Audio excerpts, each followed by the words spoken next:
France Angel, c'est une fédération nationale qui regroupe des clubs d'investisseurs, qu'on appelle des réseaux de business angels, qui ont pour caractéristique d'être des individus, femmes ou hommes, qui investissent dans des entreprises, le plus souvent des entreprises qu'on appelle des start-up, c'est-à-dire des entreprises qui démarrent, dans des domaines originaux, technologiques, mais pas forcément de l'innovation technologique, de l'innovation en général, et qui non seulement investissent au capital de ces sociétés, mais en plus s'investissent dans les sociétés, c'est-à-dire les accompagnent, sont toujours aux côtés des entrepreneurs. Et la dernière période particulièrement difficile que nous avons vécue depuis le début de l'année a montré à quel point les business angels étaient proches des entrepreneurs, des chefs d'entreprise. Les investisseurs individuels se regroupent au sein de clubs d'investissement, ce qui a le gros avantage de regarder ensemble les dossiers. Mais chacun, à la fin des fins, prend sa responsabilité individuelle d'investir son propre argent.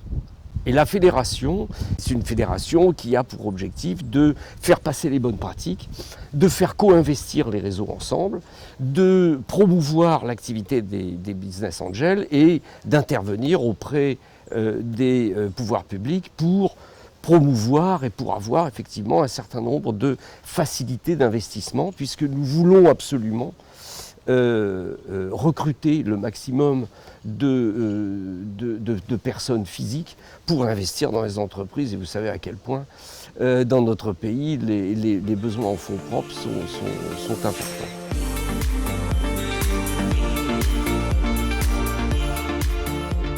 Aujourd'hui, nous avons un peu plus de 5500 business angels, disons à peu près 5600, qui sont très bien répartis sur le territoire, puisque l'Île-de-France ne représente que 33%.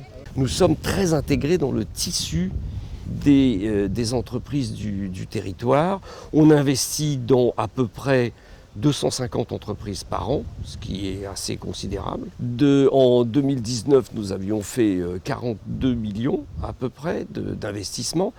Et la caractéristique de ces investissements, c'est qu'ils ont un effet d'entraînement. Quand on investit dans une entreprise, derrière, il y a des fonds d'amorçage qui nous suivent, il y a des banques qui nous suivent, sans compter que les banques sont beaucoup plus enclines à prêter à des entreprises dont les fonds propres ont été renforcés que si nous n'investissions pas. Donc finalement, on compte qu'il y a un coefficient d'entraînement à peu près de 3. C'est-à-dire quand on met 1 euro dans une entreprise, l'entreprise se trouve financée de 3 euros, ce qui est tout à fait considérable. Et donc, chaque année, c'est à peu près 130, 140 millions qui sont investis dans des entreprises très au début de leur développement. Donc là où personne ne veut investir et où le risque est le plus fort. Et c'est ça qui est tout à fait remarquable, c'est que des individus prennent des risques.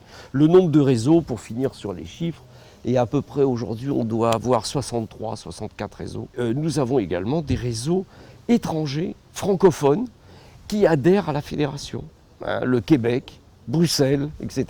Et on veut élargir à l'Europe et à l'Afrique francophone.